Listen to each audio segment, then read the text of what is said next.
Hey, what's going on, guys? Sean Mathis here, CEO and founder of Surefire Digital Media and your host of the Insurance Hustle podcast. And I'm super excited today because we have a special guest with us, Brian Kataya. He is an agency owner with Allstate up in New York. And I've had the pleasure of knowing Brian for 5 years or more, maybe a little longer, and really seen him grow his business and his agency over the last 5 years and watched him evolve as a business owner, as a father, as a entrepreneur. And it's just been an amazing journey, and I'm really excited for him to have taken some time with us to really kind of share that journey and how he got to where he's at today. So thank you, Brian, for taking some time with us. Brian, why don't you just kind of start by telling us a little bit about yourself and how you got started in the insurance industry? Like, what were you doing before and what led you to decide to get into business? Hey, good morning, Sean. Thanks for having me on your podcast here. So I started with Allstate about 5 years ago, and it was completely by accident. At the time, I had about 6 tax offices, and it was a seasonal operation. And I was racking my brain. I was paying rent all year for all these locations, and I was like, man, I really got to be making some more money from these stores. So I started looking to insurance. Initially, we looked at, like an independent, kind of trying to get appointments that way. That didn't work out. A friend of mine said, hey, Allstate's paying 43% commission. I'm like, whoa, that seems like a lot of money. So fill out the app, had a meeting, and I was like, this is pretty neat. You own your book, you grow it, you build it, you sell it, you do whatever you want. And that's kind of like how my journey got started with Allstate. After my first year in Allstate, again, we had no insurance experience. We just came in, we did what we had to do, we grew our book, and I was probably making as much money as I was with one Allstate agency compared to 6 tax offices, and that's how lucrative it was. And I decided at that point to kind of exit the tax business and focus on the insurance business. The thing is, the insurance business, it's slow money, but it's steady money. And Right. Started with 0 premium, and now we're probably a little bit over 7 million in premium, all Allstate business. So you started scratch. We started scratch. I sold a scratch book 2.5 years in. I bought a $5 million book. And then recently in September, I just opened another scratch book. Nice. So you're growing. Growing, yeah. So, that's interesting because I've talked to a couple of other, worked with some other agencies who, either have tax experience or did something similar in the tax world. So it seems like there might be a good fit for folks like in that business to take a look at insurance. I fell into insurance by accident, very much the same way from real estate. I was selling real estate when I got out of the military from 2005 2008. Then 2008 happened, and had a buddy selling insurance. He's like, dude, you should check this out. It's got the residuals, and that it really made sense to me. And so we have a kind of a similar story in that regard. I also started from scratch as well. You talk about it being lucrative, and me working with thousands of agents all over the country, I see some agents that are really crushing it, and I see some agents that really struggle. And I remember when I started at Liberty Mutual, it was one of my buddies started at the same time, and he was like, man, this is a humbling industry. Like he was a top performer in past sales roles, got into the insurance world, and he was like, man, this is probably the most humbling sales experience that I've ever had. And Right. Sometimes it seems like a flush or bust kind of deal. So what did you do to start? Because there's a lot of agents out there struggling, trying to figure out, what they can do. And particularly over the last 12 months, I've seen agents that have not done much of anything over the last several years. They've been riding renewal trains, very inactive, relying on referrals and cross sells to grow. And now as the industry has gotten more competitive, you see companies, changing compensation structures. I've seen Farmers, State Farm, Allstate, they've all adjusted compensation models. Liberty Mutual had a very aggressive compensation model, but it was all based on new business growth.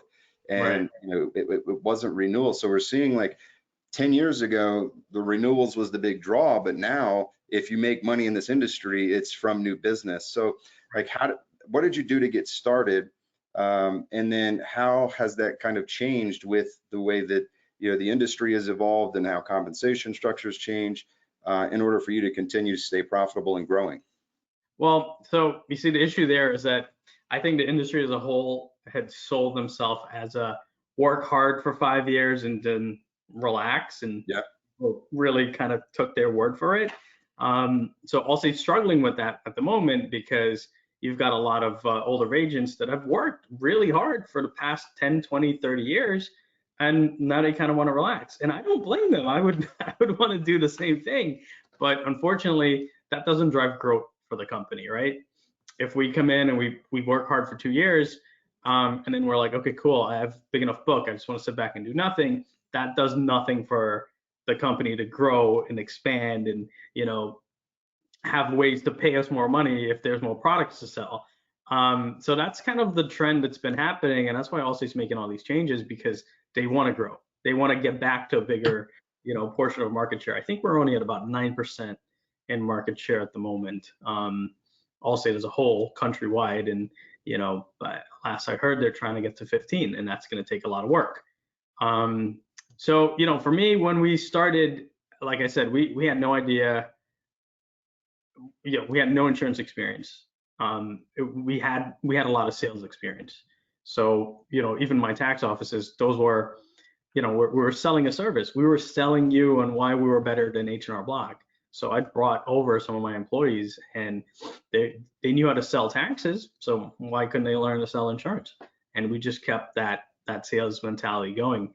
One thing that's worked well for me is kind of maybe delayed gratification, kind of waiting to get paid. The biggest thing for me is really taking care of your people, right? It depends on your cash flow, but you're probably not going to be able to pay for a super solid rock star.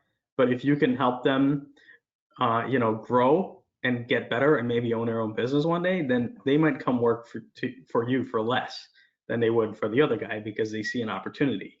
So over the past 2 years, I've helped over, 12 employees, friends, acquaintances become Allstate agency owners. And it's part of my hiring process. So when I have someone come in for an interview, and if I know that they're solid, I know that they're going to hit their ceiling here in 2 years, right? So I get them in. I say, look, give me 2 years, and then you go on and you own your own business. And why they come in, they work as hard as they can for me for those 2 years. And during that time, I coach them, I prep them, and I get them ready to pretty much start their own agency. That's worked really well for me. I don't try to keep, anybody here for longer than they want to stay. And, I see a lot of guys are, they want to hold on to as much money as they can because they don't know what's going to happen. But it's not any business, any small business, not just particular to this industry. You have to give to get, right? So I'm super generous when it comes to my employees. If you're good, you're going to get rewarded. You're going to make a decent living. You're going to come in here. You're going to do your best. I don't have to worry about someone else coming in and trying to steal my employees, because they're not going to be treated better anywhere else, and they're probably not going to get paid better anywhere else. Right. So they come here, they hit their ceiling in 2 years, and if they want, they can stay. And if they're good where they are, they can stay. And if they want to open their own agency, I help them do it. I think that's a really interesting point that, a lot of people don't think about. And I look back at when I started as an agent aspirant with State Farm, and my goal was never to have an insurance sales job. My goal was to own an agency. Right. And, the agents that I worked for knew that. So they knew that I wasn't going to be long-term, but, they worked with me a little bit differently than they worked with some of the other reps, and helping me kind of grow and evolve into starting my own book. And I think, a lot of, I look at agents that are struggling, and you know, it's difficult to hire, right, for an insurance agent, obviously because you've got to license them and it's time Right. consuming. And then I see agents really holding on to dead weight that they shouldn't be holding on to. Mhm. And what they end up doing is, you know, trying to cater to this person to make this person a sales superstar who really isn't a sales superstar and doesn't want to be a sales superstar. So they throw all this, you know, money all over the place trying to find something that's going to work for this person. And at the end Right. of the day, the hard truth is that they probably need a new person in the office. But instead of doing that, because of the daunting process, you know, they continue to just kind of suffer their way through the process. So I really like that idea of making that part of the interview process of like, what are your future goals and where do Right. you want to go in this industry? Right. And the great part about that is that, when you set these, in your interview process, you set the tone for what their time is going to be like here. So when they come in, they know that they're not just clocking in and making calls and closing deals. They want more. They're spending time with me, after their shift is over, picking my brain, like, how do I do this? How do I do that? Because they know that one day they're going to have to be responsible for hiring and training and, accounting and paying the bills and staying on top of, however many different hats we wear in here on any given day. So they want to learn that. And the great part about it, when I have someone that comes in and they take charge, um, they're usually training their new recruits. They're training their replacement, right? Because they know they're only going to be here for X amount of time. So when we bring a new candidate in or a new hire, they spend the time to train them up because they were like, they know that I'm going to lose them, and that's how they pay it forward back to me is training their replacement. Yeah. So that's worked really well for me. My thing is, look, if you've been doing this for 5 years, then it should get easier, not harder. And if it's not easier, then you're probably doing something wrong. Yeah. No, I think it's good to, you know, when you're looking at sales and service, you know, find that you've got to have I think the service team that sticks around for a long time and you want Right. that consistency. But I think in the sales role, I really think that's a good advice there. Now, what about marketing? Right, you've been around long enough to go through waves and, you know, obviously try a bunch of different things. Um, you know, we've worked together for a while Right. in terms of, you know, getting leads and things like that. You know, what is your philosophy? Because I'm telling you, there's agents that have not bought leads in decades. Mm-hmm. I can't tell you how many 30 and 40-year agents I've talked to, which was never the case over, you know, the last 5 years. It's rare that I talk to an older agency like that, and you've got guys coming back into the game, and it's obviously completely different. You've done a great job with your agency to really evolve with the times, but you know, what do you say to guys that are having to get back out there and basically start over because they've not aggressively grown for so long?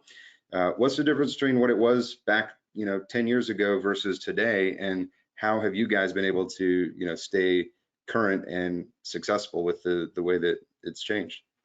Yeah. So, the thing is, we can't rely on building our business off of referrals because it's not that it's bad. It's great when we get a referral and we write it, but the consistency is not there for us to count on it if we want to write 200 items a month, right?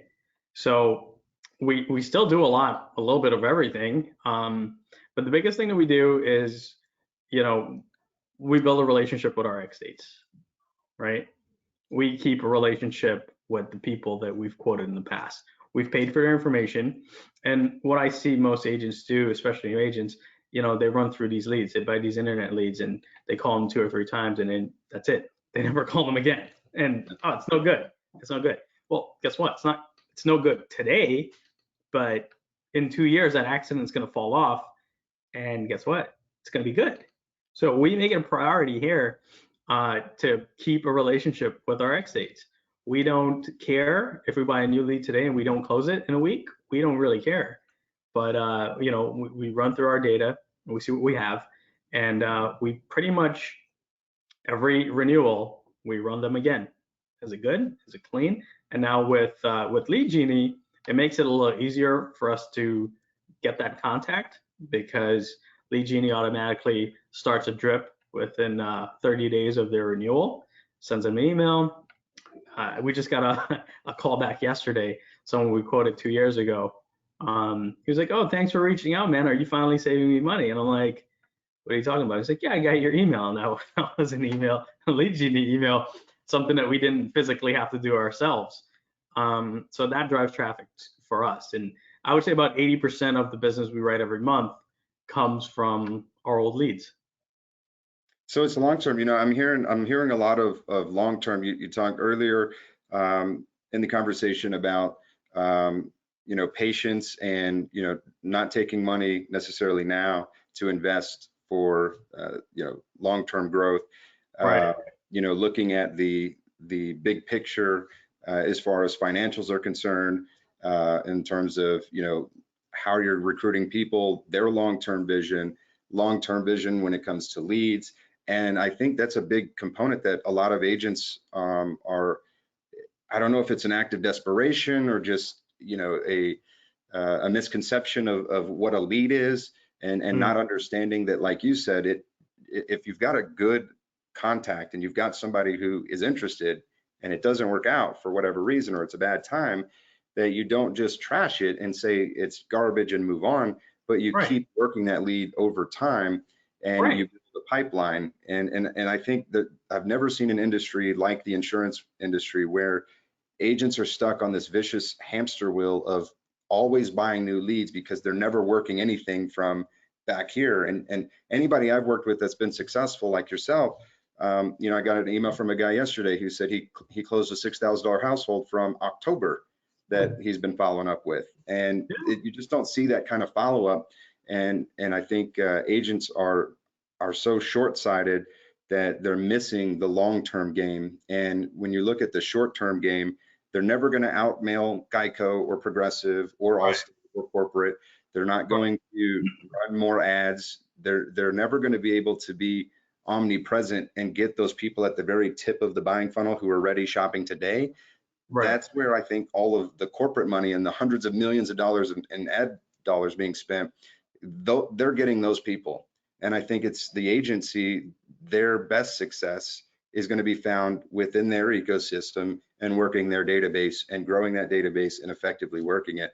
And Right. it's like that's good for you. I mean, you're a top 5% Allstate agency owner. You've inner circle elite winner. Like you've done some things.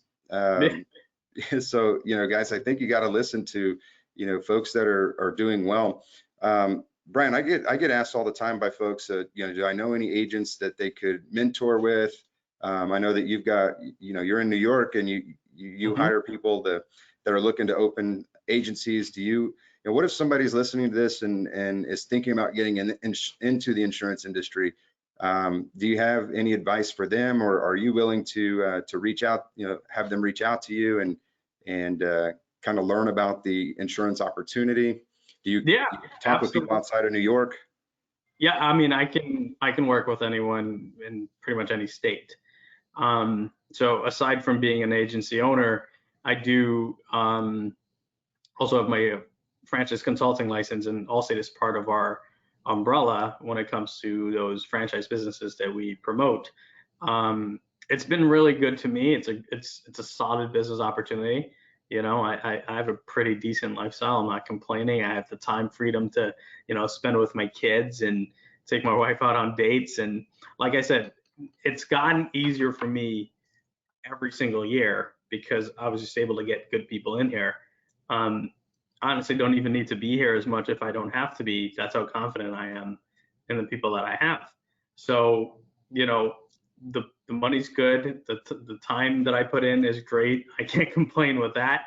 And like I said in the beginning, over the past few years, I've actually kind of found a passion, where it's been so much fun and it's been so exciting just helping my my employees and my friends and few associates become agency owners. So yeah, I'm happy to help anybody that has any questions. If you're looking at Allstate as a business opportunity, we're happy to sit with you and talk to you and kind of show you what we do and show your numbers. And the proof is in the pudding, right? Yeah. Yeah, so there'll be a link here that you guys can click on and drop us a note if you're interested in working with Brian or just kind of picking his brain, interested in the insurance industry. You can also reach out to him. What's your office number? It's 718-969-7300. Write that down, guys. Give him a shout. Obviously, be respectful of his time. Don't call him and waste his time. But if it's something that you're seriously considering, or if you're having, if you're an Allstate agent, you're struggling with, what to do, I think he's a great resource. He's obviously made some good decisions. I've heard his team on the phone, and I can tell you it's among some of the best sales calls that I've listened to, and we listen to hundreds of them a month. So he obviously has some fantastic training that he puts his folks through. If your team members are struggling, I would definitely encourage you to look into that. Brian, I appreciate you, taking time today to share some insights. I know you're busy, you got things to do. We're all busy, but there's tons of agents that are out there looking for information, and this podcast is, there to serve as a resource. Any parting words that you would have for somebody who is saying, I've got to do something different today? What's the first thing they need to do? Do it, right? People always say entrepreneurs take risks. If you're starting a business or you're looking to start a business, it's not necessarily a risk if you calculate it well and you know that you can be successful at it. So entrepreneurs don't just take risk, we take proper risk. I would never start this business if I didn't think I was going to make a decent living from it.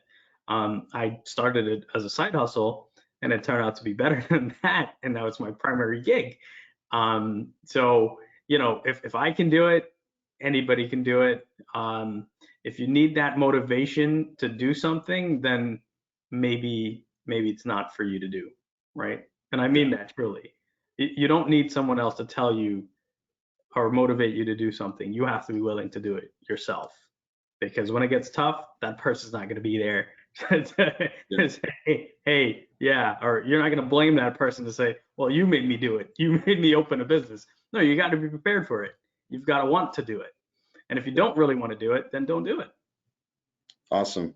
Hey, man, I appreciate you. Thank you so much. I'll let you get back to work. Thank you so much, guys. If you want to check out this show, just join the Insurance Hustle group on Facebook, or go to blogtalkradio.com/Insurance Hustle, or check us out on YouTube. Thank you, Brian. Appreciate it.